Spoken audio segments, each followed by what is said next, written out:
Hello everyone, it's Dr. Samantha Benjamin Allen, board certified in physical medicine and rehabilitation, here to talk to you about how to move after a knee replacement.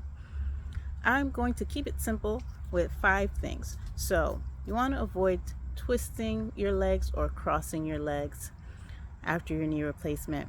When you are lying in bed and you want to support your knee and you use a pillow, you want to make sure the pillow runs the full length from your thigh to your lower leg to avoid bending the knee, because remember, as I've said in previous videos, we don't want to get contractures where your knee is stuck in a bent position, because you're going to need that knee to fully extend when you walk. You also do not want to kneel.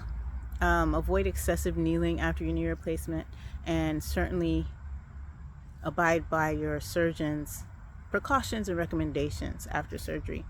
Make sure you ask beforehand what those are so you can imprint it in your mind, because you have to be careful to let that heal properly and avoid injury or complication.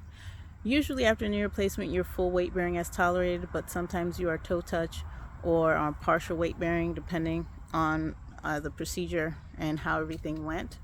And average time using a device after the knee replacement is about 3 to 4 weeks. This could be a cane or it could be a rolling walker. And you also want to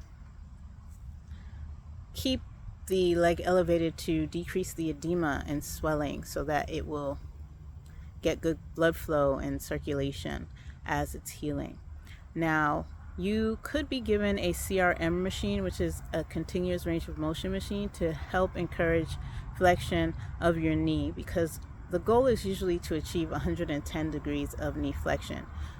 Just know that you need at least 90 degrees to safely get up from chairs and do stairs. So you want to make sure you're getting good range of motion of that knee and prevent it from locking or becoming so stiff that you can't use or function adequately with that new knee. You want to get the best function out of that as possible, because you went through a lot to get there.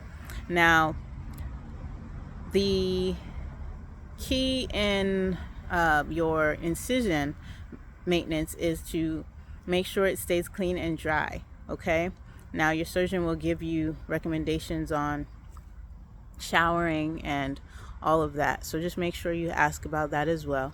And usually, you can shower with soap and water and just let the soapy water run down and rinse it without scrubbing or anything and just dab dry. Now, that is pretty much it in a nutshell.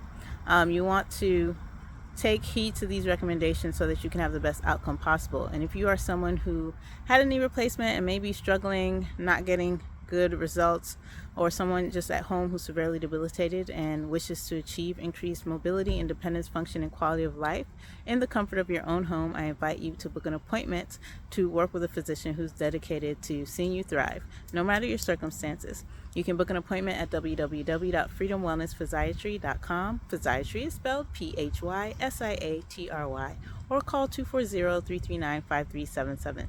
Thank you, and I wish you the best with your knee replacement, and look forward to working with you. Take care. Bye-bye.